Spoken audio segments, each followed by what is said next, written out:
여차하면 국지전이나 간접적인 그런 전쟁에서 맞붙을 사이라는 걸 서로 알고 있는데 트럼프가 대통령 되고 난 다음에 이 양반이 이제 취임하자마자 어마어마한 공세들을 펼칠 테니까 이제는 상대를 쓰러뜨려야 끝나는 게임이고 그 나라 경제를 망가뜨리는 방식으로 중국이 타겟되는 건 누가 대통령 돼도 이건 가장 옆 나라죠. 지금 뭐 중국이 뭐 계속 뭐 위태위태하다. 최근에 뭐 성장률도 뭐 좀 계속 낮게 보고 있는 것 같은데 지금 중국 상황 어떤지 한번 알려주십시오. 네, 10년 만에 성장률이 반토막 났다. 그래서 뭐 예를 들어서 지금으로부터 10년 전인 2013년이나 2014년에는 성장률 8%, 7%, 그 8% 깨지면 큰 문제다 그랬는데 지금 제가 봤을 때는 5% 성장 못한 것 같아요. 5%도. 네, 그러니까 체감 성장률을 측정하는 지표가 여러 가지가 있는데 그 중에 가장 뭐 많이 사용되는 지표 중에 하나가 PMI라고 해서 구매 관리자 지수 같은 것도 있고 또 하나는 인공위성에서 촬영한 야간의 사진들을 보면 예, 사람들의 소득 수준이 높아지면 질수록 밤에 더 많이 활동을 하죠. 그게 뭐 당연한 그러겠죠. 거죠, 그죠? 더 밝아집니다. 조명도 좋은 조명을 쓰니까.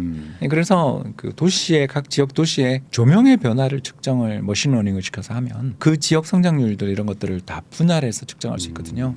그렇게 측정한 분들의 주장에 따르면 이미 중국 성장률이 발표된 거의 절반 정도 아니냐라고 했었던 걸 생각하면 지금 뭐 5% 그러지만 제가 봤을 때 체감 성장률은 3, 4%가 아니겠나. 지금 정부가 발표한 것보다 훨씬 낮을 것이다. 이렇게 보여집니다. 그러면은 뭐 제가 뭐 듣기로는 뭐 중국은 이제 대학생들이 계속 뭐 쏟아져 나오는 숫자가 어마어마해서 한 5%를 유지를 해야 뭐 경제가 돌아간다 뭐 이런 얘기를 듣기도 했었는데 지금 뭐 3%대 뭐 이러면은 어떻게 되는 건가요? 예, 실업률이 상승하는. 지금도 높은데. 예, 지금도 높지만 뭐 발표 중단됐다가 지금 다시 숫자를 좀 마사지해서 다시 내놨는데 그것도 제가 봤을 땐 굉장히 마사지가 들어간 거고 실제로 도시 지역의 실업률이 높아질 수밖에 없는데 그 가장 큰 이유는 중국의 도시 근로자들의 고용의 40%가 건설 부문이었는데 지금 건설 부문이 판매된 주택 건수 기준으로 해서 전년 동기 대비 마이너스 60%입니다. 2월 통계가. 그러면 도시 지역에서 40% 정도 일자리를 건설이나 부동산, 중개, 파이낸스, 인테리어 등등등등에서 만들고 있었는데 그게 이제 지금 반토막이 났거나 그 이하일 텐데 어디서 고용이 나서 그 많은 졸업생들을 감당하겠어요? 문제가 생긴 거고 그 문제가 생긴 걸 이제 어떻게든 뭐 잘 대응을 해야 되는데 제가 봤을 때는 대응을 잘 못하고 있는 것 같다 이렇게 보는 거죠. 그러면 이제 뭐 가뜩이나 중국 부동산 상황 안 좋다 이런 얘기 많았었는데 그게 더 악화가 되고 있다. 이렇게 볼 수 있는 거죠. 상황은 없다 이렇게 봐야 아직은 안 보이는 거죠. 이제 뭐 이런 경제가 저성장에 이제 늪으로 서서히 빠져들고 디플레이션 리스크도 높아지고 이제 이럴 때는 크게 봐서 이제 세 가지 정책이 가능한데 첫 번째가 금리를 인하하는 거죠. 실제로 금리를 인하하고 있는데 문제가 이제 중국은 고정환율, 그러니까 정부가 환율을 고시하잖아요. 우리 옛날 97년 이전처럼. 그렇기 때문에 미국이 지금 금리를 인하를 안 해줘요. 5.5%. 근데 중국은 지금 예금금리 얼마냐면 1.3% 정도 이번에 인하돼서. 자, 그러면 두 나라 금리 차이가 4% 나는데 어떤 일이 벌어지냐 하면 1.3%의 은행 간 금리 시장에서 누군가가 만약 돈을 빌릴 수만 있다면 그걸 빌려서 달러를 사면 안전 마진이 4% 이상 생기고 더 나가서 이 과정에서 계속 돈의 차입이 위에나를 빌려서 달러를 사니까 위에나 숏 달러 롱이잖아요. 쉽게 얘기해서 외환시장에서 달러 사자가 강해지니까 환율의 상승 리스크가 있죠. 또 올라가고. 그런데 거기다 금리를 예를 들어서 1.3인데 이걸 1.0을 내리고 0.7을 내린다고 해서 그 효과가 있겠나. 오히려 자금 도피만 더 촉진시키게 되죠. 중국에 있는 돈이 계속 미국으로 간다 오히려. 실제로 많이 가고 있고요. 그래서 첫 번째는 금리는 인하하는데 잘 못하는, 그러니까 과단성 있는 뭐 통화 정책을 못 쓰고 있죠. 근데 두 번째 정책 남아 있는 게 이제 뭐냐면 시장을 좀 자유화하고 개방하고 해서 소비자들의 선택폭들을 넓혀주는. 그러니까 우리나라가 어떻게 보면 외환위기 이후에 시장 크게 개방되는 과정에서 카드 위기까지 한 5년 내수 되게 좋았던 갑자기 좋아졌던 시기가 있잖아요. 그런 것처럼 적극적으로 시장을 개방해서 소비자들에게 주택 사는 거 포기하시고요. 돈을 쓰세요 이제. 부자 되세요. 이런 광고 혹시 기억나실지 모르겠습니다. 광고처럼. 예, 지금 벌써 그림이 하나 떴을 것 같은데.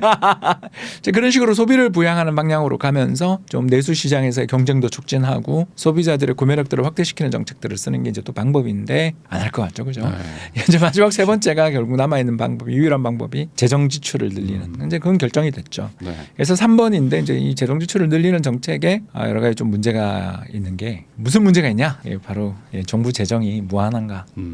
일단 지금 지방 정부 재정 적자까지 포함해서 중국의 GDP 대비 국가 부채가 130% 이상인 걸로 네. 이탈리아급 정도로 보이는데 여기다 올해 또 특별 국채까지 해가지고 GDP 한 4~5% 정도 적자를 추가로 더 만들 것 같습니다. 자, 이러면 이게 경기를 부양하는 데는 어떻게 성공할 수 있을지 모르지만 그 뒤에 경제가 가파르게 다시 회복해주고 소비도 늘고 부동산도 살아나서 다시 지방 정부들도 땅 팔고 뭐 이렇게 선순환을 가면 뭐 이 도박이 성공하는 거지만 잘 안 되면 또 이제 큰일 나는 그런 상황에서 이제 세 번째 선택을 했다. 근데 이건 추천하고 싶지 않은 선택지다. 이렇게 볼 수 있는 거죠. 결국에 이제 빚으로 어쨌든 시장을 좀 부양을 해보겠다라고 했지만 그게 구조적으로 뭐 안 되는 구조이기 때문에 좀 어려울 수도 있다. 그런 것도 있고 이제 세게 이야기하면 그건 나중에 더 큰 문제를 키우는 거 아니냐. 그러겠죠. 아무래도. 이거 이자 부담 나중에 어떡할 거고 특히 이 나라는 1인 원금 소득이 이제 10,000불 좀 넘은 중진국 뭐에서 이제 선진국 가려는 그런 나라인데 앞으로 또 미래에 우리보다 여기 저출산 구조 문제가 제가 봤을 땐 더 심한데 한국이야 돈이라도 많지 중국은 1인당 따져보면 돈도 없는 나라가 저출산의 노령화 속도는 우리랑 비슷하게 가는데 미래의 재정 문제는 우리도 지금 국민연금 개혁한다고 난리인데 네. 저기는 우리보다 또 국민연금 출발이 훨씬 늦었거든요.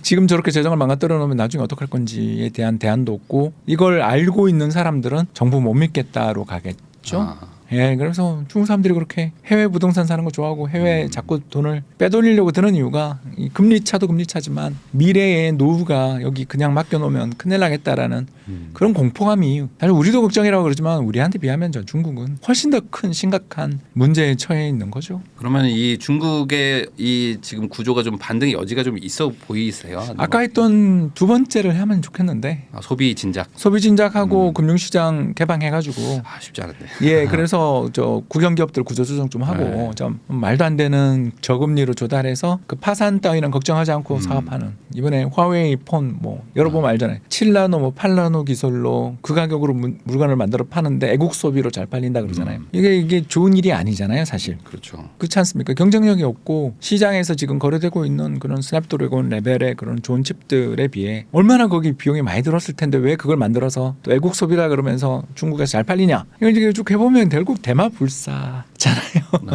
네. 대마불사로 가는 나라의 혁신이 줄을 서야 돈을 받을 수 있는데 누구한테? 혁신이 없는데 특히 지금 AI 혁명에 작년에 7월에 나온 AI 관련된 정부 지침 보면 AI의 어떤 그런 생성형 AI 이제 대규모 언어 모델을 통한 것들이 나올 때 정부 심사를 받아야만 시장에 상품을 출시할 수 있고 뭐 기준을 적용해야 된다라는 걸 작년 7월 23일인가 통과시켰어요. 그런 거 보면 자유롭게 허용하고 경쟁을 죽자고 해도 지금 미국만 해도 코파일럿에 클라우드에 챗 GPT에 난리도 아닌 소라까지 이번에 나왔죠. 이걸 그러니까 매주 매월 새로운 게 나와서 끊임없이 혁신을 하면서 돈을 투자를 받고 미래를 갖고 끊임없이 투자를 하고 있는 나라에 비해 그렇게 규제하고 그렇게 여긴 안 돼 그러면서 얼굴 인식 기술만 열심히 발전시키고 있으면 경제 경쟁력이라는 것들이 미래가 없죠. 그래서 중국에 대해서 두 번째 선택지를 채택한다면 제가 뷰를 바꾸겠습니다만 좀 어렵지 않냐. 그래서 중국 주식은 좋아하지만 그건 싸서인 거고 싼 기업은 뭐 경기 부양에 잘 반응하니까 중국 주식에 대해서는 저는 뭐 올해는 좋다. 그러나 장기 투자할 나라는 아니다. 이 말씀을 드리고 싶습니다. 그러면은 결국에 우리나라 바로 옆에 있기도 하고 우리랑 뭐 경제로 뭐 뗄 수 없는 국가인데 그러면 우리나라의 경제도 좀 안 좋은 악영향을 미칠 수밖에 없는 상황이라고 봐야 되겠네요. 아니요, 그렇진 않죠. 그것도 아닙니까?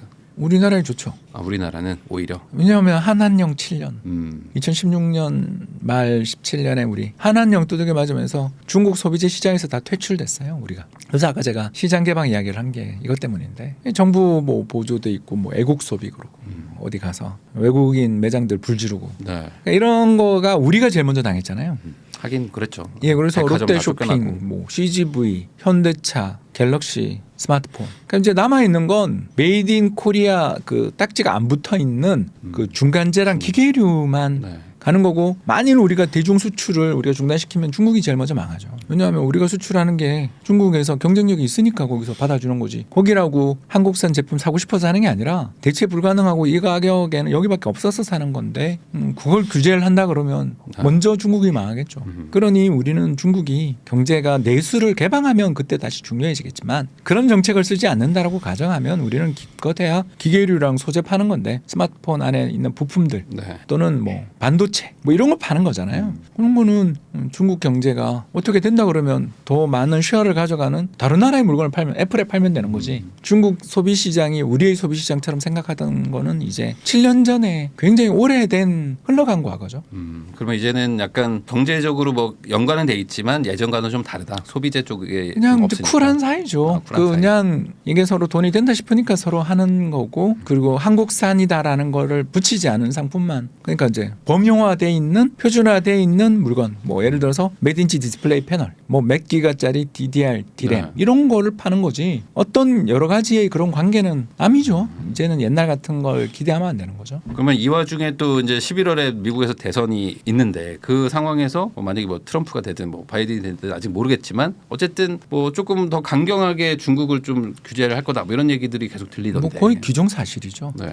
이건 바이든이든 트럼프든 상관없어요. 두 나라 모두 중국을 일단 어디서 제거하기로 결정을 했냐 하면 첨단 정보통신 분야에서는 중국을 배제하고 자신들하고 영역적 다른 길을 가는 곳으로 치부하는 거잖아요. 그게 칩 액트잖아요. 네, 그래서 뭐 이번에 ASML 특히 네덜란드가 올해 들어와서 이제 규제 들어가기 전에 작년 연말에 대중국 향으로 저가 제품을 엄청나게 밀어냈거든요. 그런 태도들을 보면 알 수 있죠. 앞으로 이제 이 나라 발주를 못 해줄 테니까 미리 재고들 다 턴 거죠. 네. 이제 그걸 들고 중국도 분명히 가만히 죽지는 않을 테니까 열심히 기술 개발하겠지만 아까 이야기했던 그 문제가 있는 거죠. 치열하게 경쟁하고 경합하고 칼 사이즈 렌즈를 쓸 거냐 캐논 렌즈를 쓸 거냐부터 시작해서 도쿄 일렉트론을 쓸 거냐 캐논을 쓸 거냐 ASML을 쓸 거냐를 가지고 치열하게 경합을 하고 거기 내에서 또 한쪽이라도 서로 의지가 끊어지는 순간 생산하기가 되게 어려워져 있는 그 긴밀한 네트워크 속에서 경쟁이 벌어지고 있는 거대한 혁신 생태계잖아요. 그 생태계에서 이제 배제된 상태에서 혼자 개발한다라는 네. 거가 어떤 영역이 될 건가.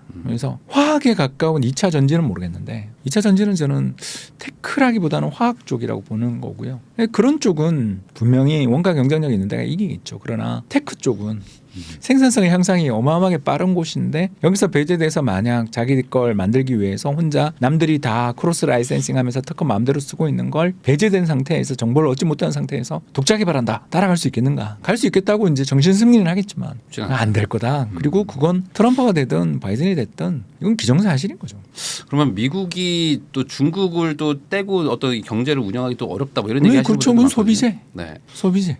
테크 말고. 네. 테크를 제외한 소비재들, 그러니까 첨단 하이테크 제품, AI라든가 양자 컴퓨터라든가 자율주행이라든가 반도체라든가 뭐 이런 거 빼고는 중국산 제품, 저가 제품들에게 유지하겠죠. 당장 뭐 TCL이 최근 들어서서 세계 2위의 텔레비전 회사가 됐잖아요. 그런 것부터 시작해서 각종 가전제품이나 이런 것까지 다 배제하려 들지는 않겠죠. 제가 말씀드리는 것은 이제 군사적인 영향이 큰 그리고 국방과 직접적 연관을 맺고 있다라고 생각되는 산업으로 포장되어 있는 그런 산업들은 중국을 이제 앞으로 계속 배제할 테니까. 왜냐하면 미래의 잠재적인 적국인데 옛날 소련한테 미국이 네. 첨단 마주제 제품 수출했다고 일본 기업들 혼내고 했던 것들 기억나시잖아요. 그런 것처럼 이제는 중국이 잠재 적국이고 또 중국도 미국을 향해서 자기가 중국이 전랑 외교 하잖아요. 1대1로 했잖아요. 네. 예, 그리고 중국몽 했잖아요. 네. 그럼 당연한 대가인 거죠. 서로가 상대는 이제 협력보다는 경쟁의 대상이고 여차하면 직접적인 전쟁을 하면 둘 다 핵전쟁으로 망하니까 국지전이나 간접적인 그런 전쟁에서 맞붙을 사이라는 걸 서로 알고 있는데 여기서 뭐 바뀔 가능성은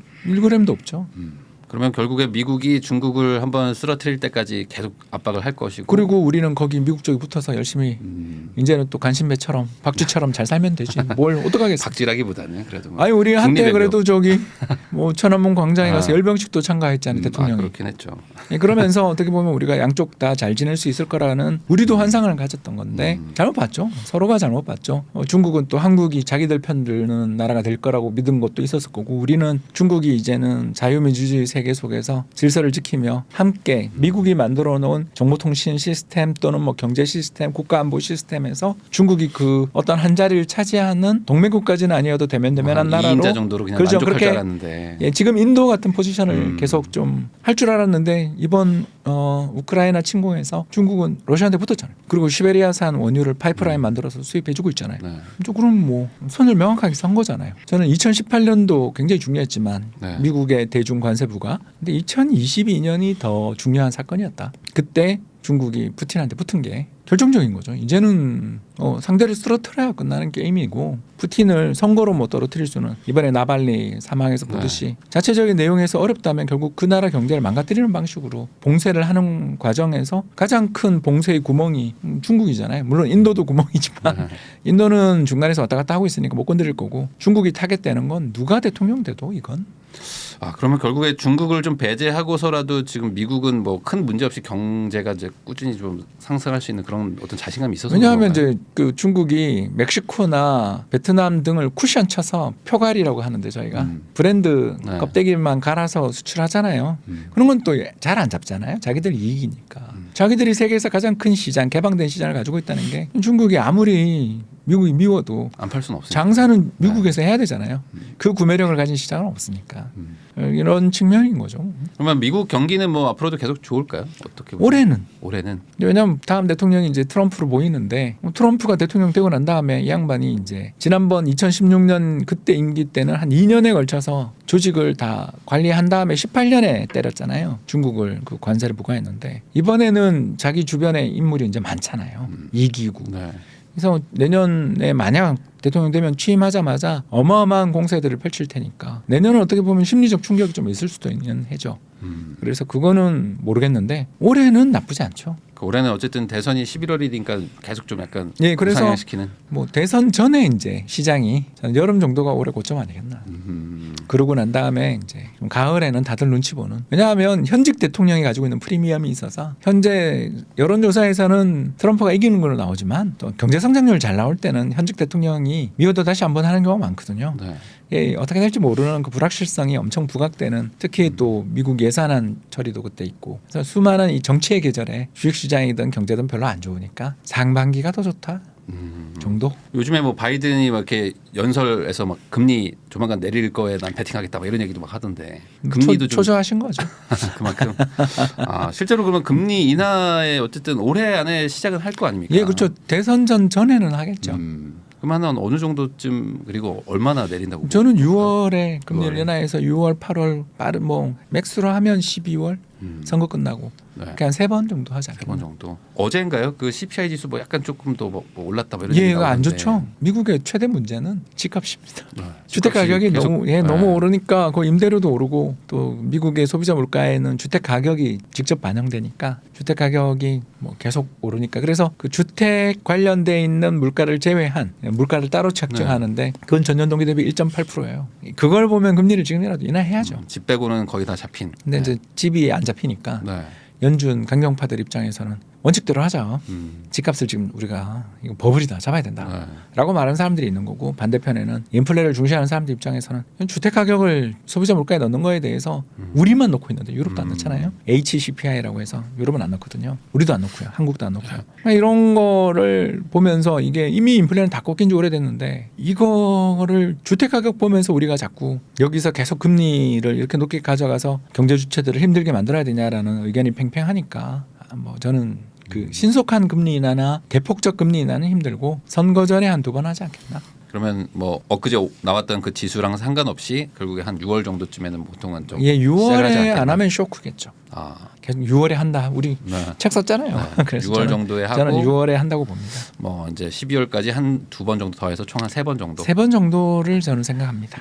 그 아까 말씀해주신 것처럼 실제 그 미국 부동산도 그렇지만 뭐 유럽 할 거 없이 뭐 지금 전체적으로 전 세계에 약간 부동산 가격이 좀 올라간다 이런 얘기가 있더라고요. 예, 금리 떨어지니까 시장 금리는 떨어지니까. 그러니까 정책 금리는 높은데 시장 금리는 뚝뚝 떨어지고 있으니까 미국도 어제 보니까 4.1이던데 고점이었던 5.5%에 비해서 상당히 지금 많이 내려와 있고 우리는 2022년 9월 레고랜드 사태 때 5, 6% 갔던 거에 비하면 우리는 한 2% 빠져 있잖아요. 그렇죠. 네, 그런 걸 생각하면 뭐 전 세계적으로 부동산은 결국 금리에 가장 민감한데 금리가 오르기보다는 내린다라는 쪽에 시각을 가지고 있으니까 부동산 시장이 나쁘지 않은 거고 특히 미국 같은 경우는 그렇게 금리가 높은데 우리보다 2% 높은데도 네. 부동산이 잘 버티고 이러다 보니 이제 자꾸 금리를 세게는 안 내릴 것 같은 그리고 부동산 시장은 어차피 근데 내릴 거 아니냐 이러면서 금리 본격적으로 내리기 시작하면 집값 오를 테니 뭐 가격 이렇게 이 정도 특히 미국 같은 경우는 소득도 늘었으니까 네. 소득도 올라가고 있는 상황인데 뭘 그렇게 미뤄 새로 공급되는 집도 없는데 어디나 다 신축이 없으니까 그래서 가는 것 같습니다.